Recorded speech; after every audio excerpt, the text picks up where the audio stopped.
টোকাই রাস্তাঘাটে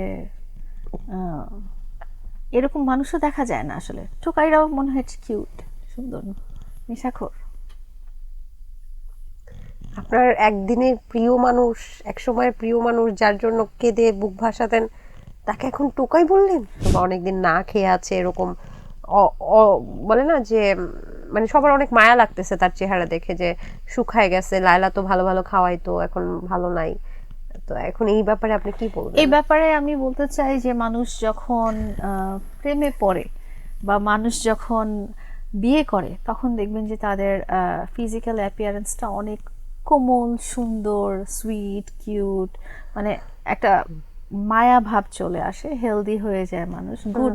সেটা তো আপনার সাথে যখন ছিল সুন্দর ছিল। মানে এখন যেরকম অবস্থা দেখছি যে সে বলে বেড়াচ্ছে এবং ওর ড্রাগস নেওয়ার ভিডিও প্রকাশ হচ্ছে, এই ধরনের কিছু হয়নি তখন। আচ্ছা, কি মনে হয় আপনার বদদোয়া লাগছে?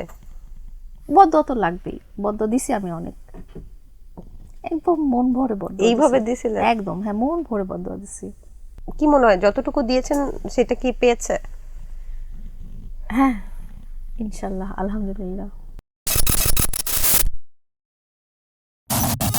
প্রিন্স মামুনের ব্যাপারে সবাই বলছে যে উনি নাকি আপনার থেকে চলে আসার পরে ওনার চেহারার অবয়বের পরিবর্তন হয়েছে, বা উনি হয়তো বা অনেকদিন না খেয়ে আছে এরকম বলে না যে মানে সবার অনেক মায়া লাগতেছে তার চেহারা দেখে, যে শুকায় গেছে, লায়লা তো ভালো ভালো খাওয়াইতো, এখন ভালো নাই। তো এখন এই ব্যাপারে আপনি কি বলবেন? এই ব্যাপারে আমি বলতে চাই যে মানুষ যখন প্রেমে পড়ে বা মানুষ যখন বিয়ে করে তখন দেখবেন যে তাদের ফিজিক্যাল অ্যাপিয়ারেন্সটা অনেক কোমল, সুন্দর, সুইট, কিউট, মানে একটা মায়া ভাব চলে আসে, হেলদি হয়ে যায় মানুষ, গুড। সেটা তো আপনার সাথে যখন ছিল সুন্দর ছিল। তো আমরা জানতে পেরেছি যে যেহেতু উনি বিয়ে করেছেন, এখন দেবদাস হয়ে গেছে। হ্যাঁ, বিয়ে, প্রেম করে বিয়ে করেছেন, তো সেই হিসেব ক্যালকুলেশনে তো তার চেহারা আরো মানে অনেক মায়ায় ভরা হওয়া উচিত ছিল, তাই না? সুন্দর হওয়া উচিত ছিল। এখন আপনার কাছে এখনকার মামুনকে কেমন লাগে দেখতে? একদম লাইক, মানুষ যে বলে না যে টোকাই রাস্তাঘাটে এরকম মানুষও দেখা যায় না আসলে। টোকাইরাও মনে হয় কিউট, সুন্দর, নেশাখোর। আপনার একদিনের প্রিয় মানুষ, একসময়ের প্রিয় মানুষ, যার জন্য কেঁদে বুক ভাসাতেন, তাকে এখন টোকাই বললেন? এটা বলা ছাড়া আসলে উপায় নেই, এটা তো রিয়ালিটি, এটা আমার বলতে হচ্ছে না, এটা উনি নিজে আয়নার সামনে দাঁড়ালেও উনি নিজেই ফিল করবেন যে এই ধরনের চেহারা ওনার আগে কবে ছিল। ধরেন 2021 সালের আগে এরকম চেহারা ছিল। তাকে দেখে কি আপনার মায়া হয়? এখন আর মায়া হয় না, কারণ একটা মানুষ আছে না যে নিজে বেছে নেয়, সে নিজে বেছে, এটা তার চয়েস। আচ্ছা, মানে এখন তো সবাই বলছে যে তাকে দেখতে আগের মতো লাগছে না, সে হয়তো বা কষ্টে আছে, দুঃখে আছে, তাকে দেবদাসের মতো লাগছে। তো সেক্ষেত্রে আপনি যদি একটু বলতেন যে সেই সময় কি যত্ন নিতেন যেটা এখন মনে হচ্ছে যে একটু কমতি পড়ছে? একটা যত্ন বলে আলাদা কিছু নাই, আপনার লাইফ পার্টনারের সাথে আপনি যখন হ্যাপি থাকবেন তখন সেটা আপনার চেহারাতেই ফুটে উঠবে, আপনার অ্যাপিয়ারেন্সে ফুটে উঠবে, সবকিছুতে। তো তখন আমার ধারণা সে হ্যাপি ছিল। আচ্ছা আচ্ছা, আপনার কি মনে হয় যে এই যে মোহনা এবং মামুনের যে সম্পর্কটার বিচ্ছেদ হলো বা বিচ্ছেদ দেখছি আমরা, আদৌ জানি না বিচ্ছেদ হয়েছে কিনা, এখন জেলে কেন আসলে? আপনার মামলায়? না না না, আপনিও তো কয়েকটা করে রাখছেন, কয়টা জানি? আছে 5টা। 5টা। আর মোহনা আপু কয়টা করলো? 3টা। 3টা। মোটমাট কয়টা মামলা হলো? 8টা। 8টা। কোন মামলায় উনি জেলে? ওনার ওয়াইফের মামলায় উনি জেলে। আচ্ছা, উনি তো এখন বলেছেন একটা জায়গায় যে উনি আর বের হতে চান না, ওখানেই থাকতে চান। এটার ব্যাপারে আপনার প্রতিক্রিয়া কি? আমার মনে হয় এটাই খুব ভালো ডিসিশন, বিকজ বের হয়ে উনি যখন খারাপ মানুষের পাল্লায় পড়বেন তখন ওনার লাইফ যতটুকু আছে ততটুকু শেষ হয়ে যাবে। আর ওখানে থাকলে একটা খারাপ মানুষটা কে? মোহনা? খারাপ মানুষটা যার পাল্লায় পড়ে তার আজকে জীবনের এই অবনতি, তাই না? কিভাবে? আপনি তো মোহনা থেকে এগিয়ে।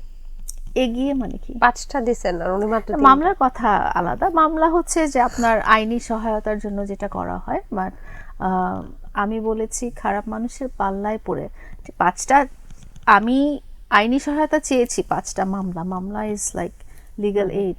তো ওর সেই অবস্থাতেও তো এত খারাপটা ছিল না যতটা খারাপ যখন একটা সম্পর্কে জড়িয়েছে। তো লাইফে যখন টক্সিক মানুষ আসে তখন জীবনটা শেষ। তো ওইটারই বাস্তব প্রমাণ হচ্ছে মামুন।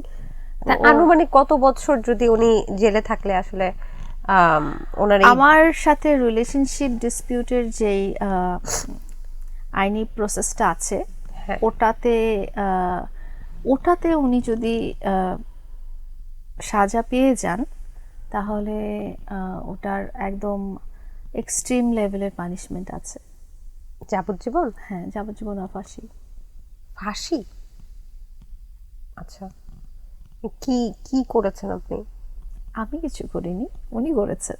আচ্ছা আচ্ছা আচ্ছা, মানে আপনার কি মনে হয়, ওটা আমরা বাদ দিলাম, ওটা অবশ্যই আমরা আইনের প্রতি শ্রদ্ধাশীল এবং আইন যেটা করবে সেটাই আসলে হওয়া উচিত বা আমরাও মেনে নিব, কিন্তু আপনি কি মনে করেন মামুন কত বছর ভেতরে থাকলে পরে মামুনের শিক্ষা হবে? আমি যেটা মনে করি যে আসলে জেল যেটাকে বলি আমরা, কারাগার যেটাকে বলি, সেটা হচ্ছে শোধনাগার। সেখানে মানুষকে সংশোধিত হওয়ার জন্য পাঠানো হয়। তো ওখানে মামুনের যে অবস্থা, যে মামুন এমন পরিমাণে ড্রাগ অ্যাডিক্টেড যে সে একদম সাংবাদিক বলেন বা গণমাধ্যম বলেন বা ভার্চুয়াল প্ল্যাটফর্মে এসে সে একদম চিল্লায় বলছে যে আমি নেশা করি, এবং হ্যাঁ আমি নেশা করি, তাই আমি নেশা করার ভিডিও করেছি, এর মধ্যেই বলেছে। আচ্ছা, এবং আমি নেশার জগতে উজ্জ্বল নক্ষত্র, এই ধরনের কথা যখন একটা মানুষ ইন্টারভিউগুলোতে বলে বেড়ায়, তো তাকে তো রিহ্যাব সেন্টারে পাঠানো একেবারে ফরজ কাজ। এই ফরজ কাজটা আসলে ওর পরিবারের কেউ করতে পারছে না, বা তার যিনি লাইফ পার্টনার আছেন উনি করতে পারেননি। তো তাকে শোধনাগারে যে পাঠানো হয়েছে এটা খুব রাইট ডিসিশন। এবং ওখানে আমার মনে হয় যে একটা সার্টেন টাইম পর্যন্ত একটা সার্টেন লাইফস্টাইল পিরিয়ডটা কত বছর হলে পরে ও ভালো হতে পারে, এটা তো তার উপরে ডিপেন্ড করে। বা তার ওয়াই নট রিহ্যাবিলিটেশন সেন্টার? রিহ্যাবে পাঠানো হচ্ছে আলাদা জিনিস, জেলখানায় পাঠানো হচ্ছে আলাদা জিনিস। তো রিহ্যাবে কাউকে উদ্যোগ নিয়ে পাঠাতে হবে, সেটা তার স্ত্রীকে পাঠাতে হবে বা তার পরিবারের কাউকে আপনি তো পাঠাতে স্ত্রী, হবে। আপনার সাথে ডিভোর্স হয়েছে? আমি স্ত্রী হলেও আমাদের যেহেতু কাগজ লিগ্যাল নাই? ডিসপিউট আছে, আচ্ছা। সো আমি এটা করতে পারছি না। আপনাদের কাগজ নাই? আমাদের কাগজ আছে, ডিভোর্স যেহেতু বললাম না, না ডিভোর্স হয়নি, ডিভোর্স তো যে হয়নি। লিগ্যাল ডিসপিউটের মধ্যে আছে, সো এটা আমি এখন করতে পারছি না। এবং আমার ওই ধরনের লজিস্টিক্স নাই যে আমি এখন ওর বাসায়, যে আমরা যেহেতু আলাদা থাকছি, যে তাকে আমি রিহ্যাব সেন্টারে পাঠিয়ে দিব। তো এটা করা আমার পক্ষে পসিবল কিন্তু হচ্ছে না। আপনার সাথে যখন ছিল তখন কেন পাঠালেন না? তখন তো ড্রাগ অ্যাডিক্টেড ছিল না। ছিল না? তাহলে তখন Addicted আপনাকে ছিল ঘুষি না। মারলো কেন? ওটা হয়েছে যে বলেছি গল্পটা, ফ্রেন্ডদের সাথে ড্রাগস নিতে যেতে চেয়েছিল, আমি মানা করেছিলাম। ও আচ্ছা আচ্ছা, তার মানে আমার মনে হয় লুকিয়ে লুকিয়ে তখনও নিত কি? লুকিয়ে লুকিয়ে করলেও, মানে আমার চোখের সামনে যখনই পড়েছে তখনই আমি মানা করেছি। আমার মানে এখন যেরকম অবস্থা দেখছি যে সে বলে বেড়াচ্ছে এবং ওর ড্রাগস নেওয়ার ভিডিও প্রকাশ হচ্ছে, এই ধরনের কিছু হয়নি তখন। আচ্ছা, কি মনে হয় আপনার বদদোয়া লাগছে? বদদোয়া তো লাগবেই, বদদোয়া দিছি আমি অনেক, একদম মন ভরে বদদোয়া এইভাবে দিছি। দিছিলেন? একদম, হ্যাঁ, মন ভরে বদদোয়া দিছি। কি মনে হয় যতটুকু দিয়েছেন সেটা কি পেয়েছে?